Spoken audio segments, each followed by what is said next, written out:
What is up, y'all? It's your boy Tate Zellman, and welcome to part 4 of my audiobooks of my first Western novel, Litchfield, a peaceful Western town. So I've done a little bit better than the last time, not uploading for 6 months. My last video was uploaded about 3 months ago, and now I am very happy to be back. I was hoping to upload in October, but during the course of that month, I experienced a lot of congestion. And then the beginning of this month has been me dealing with a lot of college work, homework, and classes and all of that.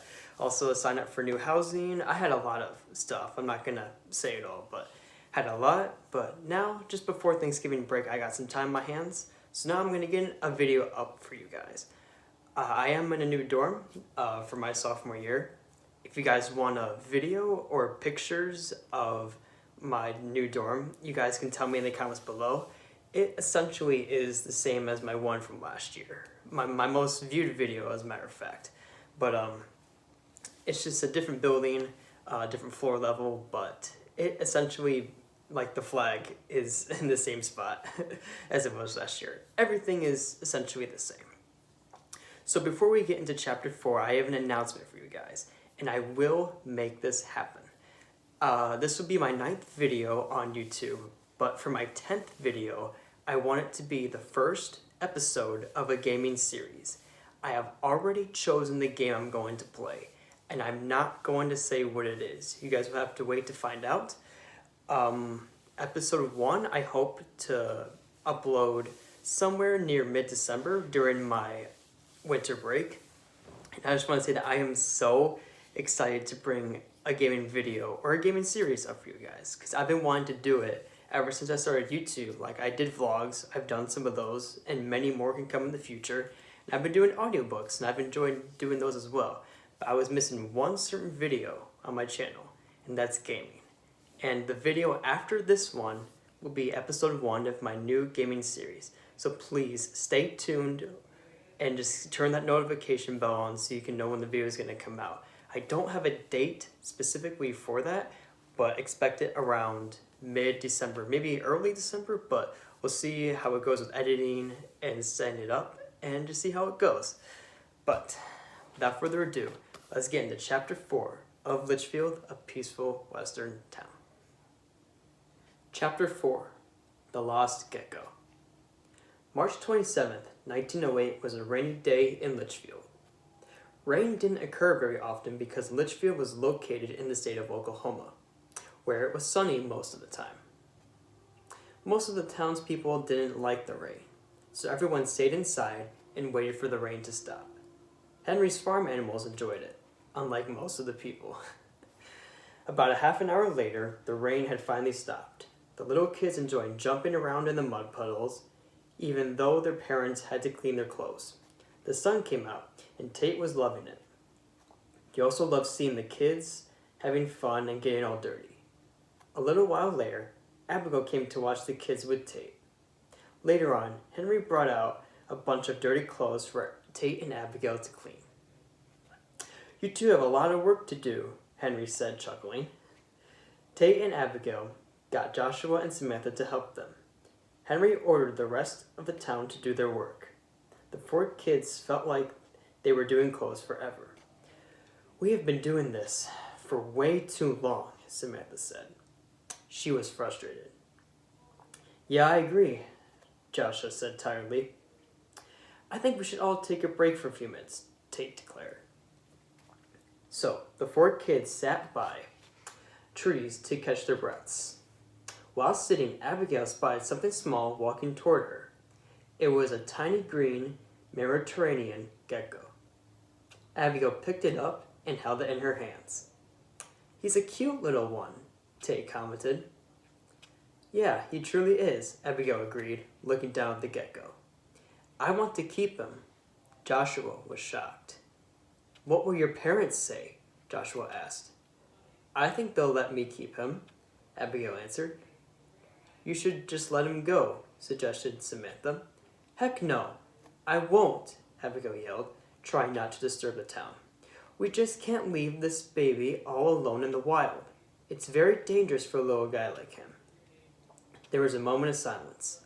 till Henry found them and broke it. "Hey, your break is done. Get back to work, please." Joshua and Samantha went to clean the clothes, Tate and Abigail following behind them. Suddenly, Tate had a good idea. "Tell you what, Abigail, I'll give the gecko to my parents to take care of him while we work. And then once we're done, I'll give him back to you. Then you can ask your parents if you can keep him." Abigail smiled. "Thanks, Tate. You're the best," Abigail said politely. She gave a little gecko to Tate. Tate went into his house to see if his parents were home. "Hey, honey. Back from work so early?" Lisa asked. "No, my work's not done yet. I was wondering if you could take care of Abigail's gecko while me and my friends are working." "Yes, honey, my work's all done. So I'll be more than happy to do so," replied Lisa. "Thanks, Mom," Tate said happily. "You're welcome, sweetie. I'll give it back to you once you come home," Lisa declared. Tate nodded and went out the door. About a half an hour later, the 4 kids finished all the dirty clothes. Samantha and Joshua gave some to Henry to dry as well. Tate and Abigail cleaned the washing bucket. A few minutes later, Tate got the gecko from his mother. Roger and Martin just got back from collecting the farm animals' food. "What you got there?" Roger asked. Abigail came over, and Tate gave the gecko to her. "This is a gecko that Abigail found," Tate explained. "Yeah, and I want to keep it because it's too dangerous for this cute little guy to be in the wild on its own," Abigail told Roger. "Well, if you're not allowed to keep him, I'll be more than happy to take care of him for you," Roger offered. Abigail smiled and then left to go to her house. Tate went to help Roger and Martin with the food. When Abigail got home, her parents were waiting for her. Jeff had short black hair with an oval-like face. He was just about 6 feet tall and rubbed his long beard as he eyed the gecko. "You sure you want to keep it?" Jeff asked. "Yes, Dad, I'm positive I want to," Abigail declared.